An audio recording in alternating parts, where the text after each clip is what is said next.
Hi everyone, hope you're doing well from wherever you're watching this channel, depending on your time zone.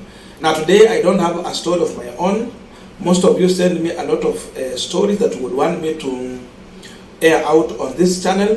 So we have a backlog of stories that we want to bring to you.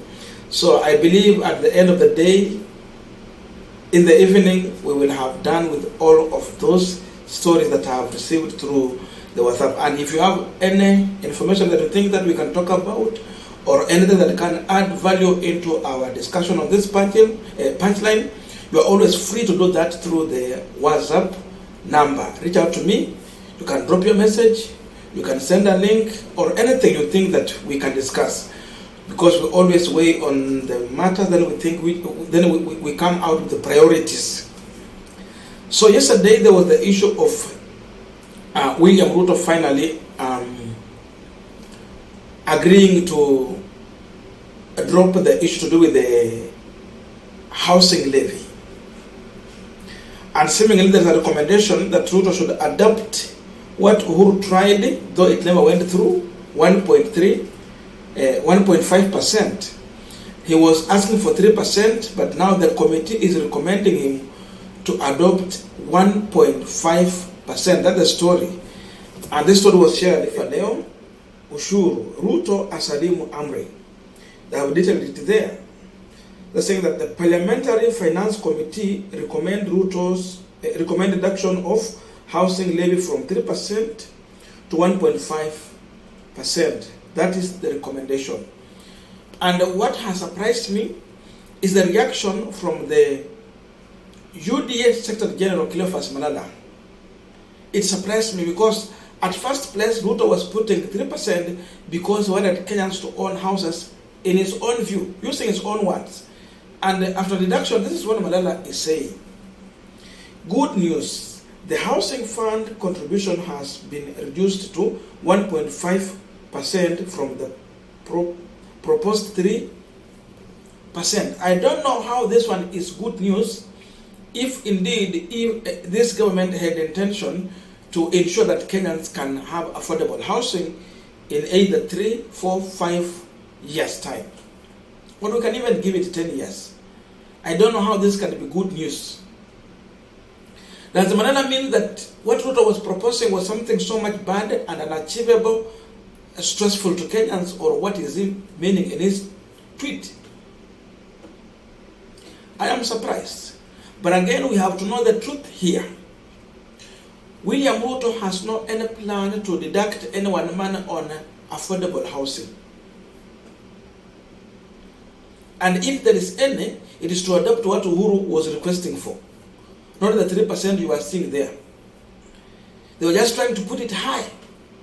But their target was elsewhere. Like many people have said, the issue of house levy was put in the financial bill with an intention to divert the attention of Kenyans. And we will explain it. But before we go deep into that, just a quick request for those who are watching and you are not subscribed, please consider subscribing.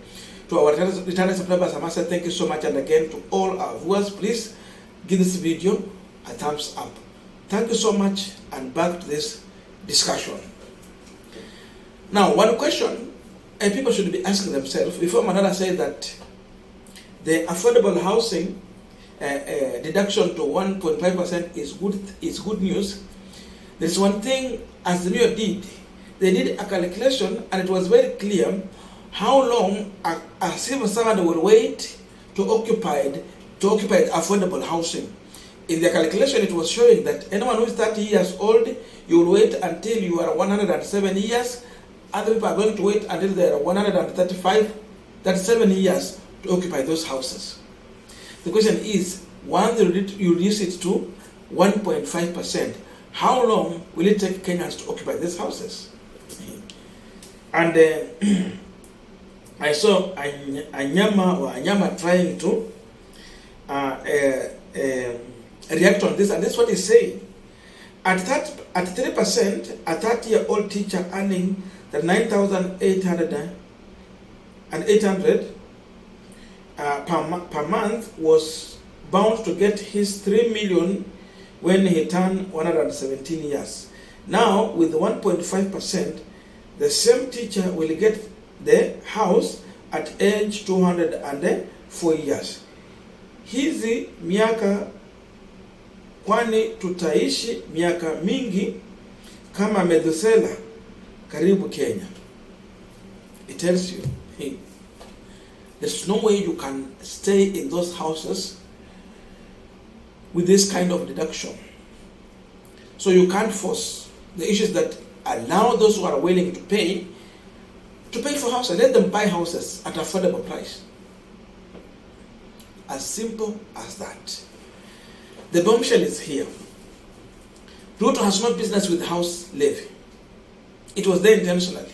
And Eric Omondi alluded to this when he was addressing on the issue of allowing content creators to run the activities without frustration and those taxes that are putting on them.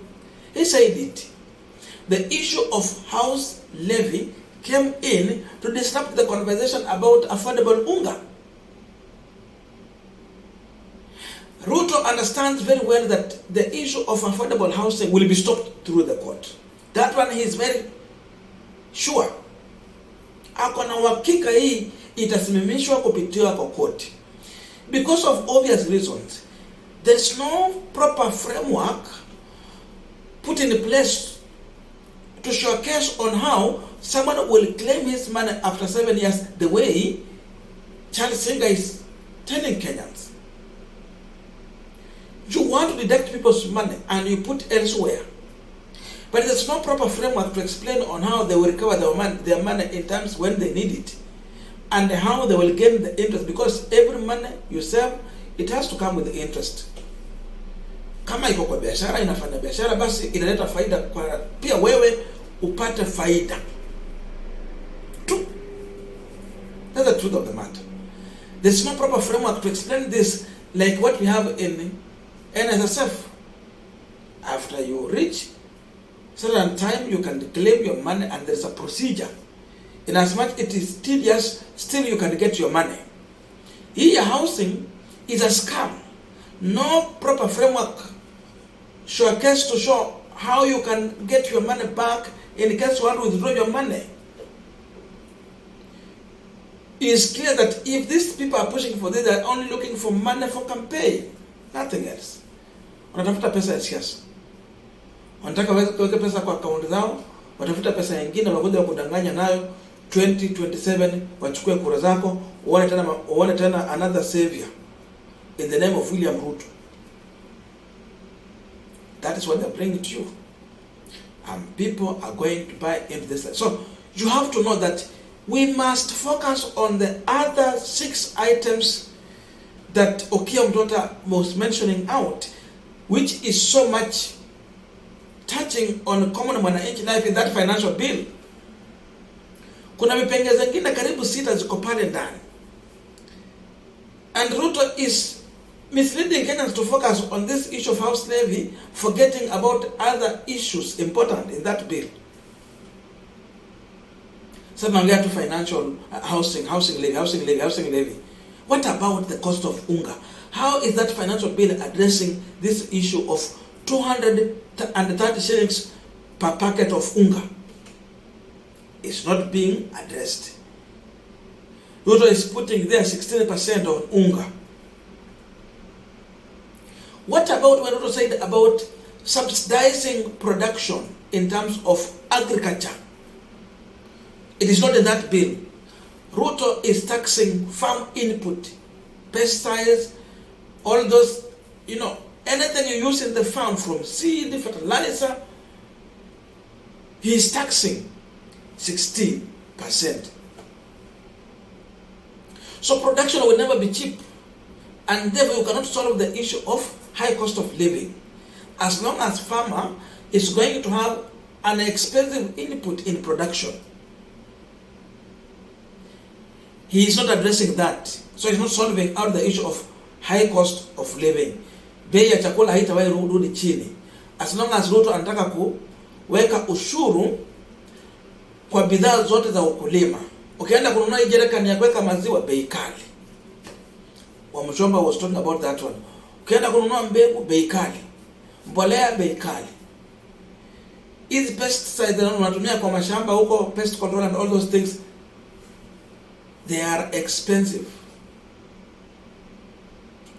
Ukienda kununua hii pump ya kuspray, it's expensive. Hata bei ya majembe imepanda juu. What are telling farmers? Wale wanafanya ukulima huko, wanalima na tractor, bei ya nini bei ya nini imepanda juu ya mafuta. No framework to sort out all those issues. We talked about watu wa kiosk, watu wa rejareja, watu wa saloon, watu wa kinyozi. They are bringing high taxes on those businesses. They want to kill it.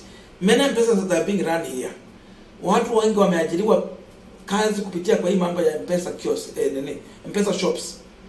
They are coming for taxes. Any transaction, mobile money, wanaleta tax up. They want to kill the poor. The poor is not being allowed to breathe. No one is focusing on that. Small, medium enterprise are going to be forced to pay 50,000 shillings membership. Moses could have said that one. Mutalipa cha lazima. No one is addressing that. The focus is on house levy. So you will be thinking house levy, house levy, house levy. Unaona vile Malala anakuja hapo. So they would want to twist things so that it will be seen like they are doing it good. So Ruto want to make it look like this. That when he will bring it back, you see that no, he's sorting out our problem. Apana. This is how dictators normally work. They pile things there, but they know what they want, so they would start withdrawing some issues, but intentionally. That you will see, now he has heard to our cry. No. He did it intentionally. He knows what he's doing. This must be stopped. We have to focus on the main issue that is meant to kill businesses here in this country. Watu watafunga biashara hapa, watu watakosa kazi. We have to focus on those things. Price of unga must come down. Basic commodities price must come down. The issue of manufacturing, taxes must be down so that people will come and invest here, people will get jobs and will get product at affordable price readily available in the market. Boda nataka kupigwa tax, hatuongelee hiyo. Mpaka anawekewa tax pale iko juu, hatuongelee hiyo. That when you are selling and making a profit of 1,000, you will pay taxes. Utalipa kwa county government, ulipe kwa national government. Unabaki na nini? That is where we have to focus. Hii mambo mengine ni sarakasi. So the issue of house levy, Ruto knew that this one will be stopped by a court. So it was intentional. Divert attention. That's why all of this discussion is focusing on house levy, house levy. Anakwambia vile iko sawa. So reducing to 1.5% is a lie. I don't know your views, but let us submit in the comment section for continuation of this conversation. Thank you, and see you in our next video. Reach out to me through my WhatsApp number. It is in the description box of this video.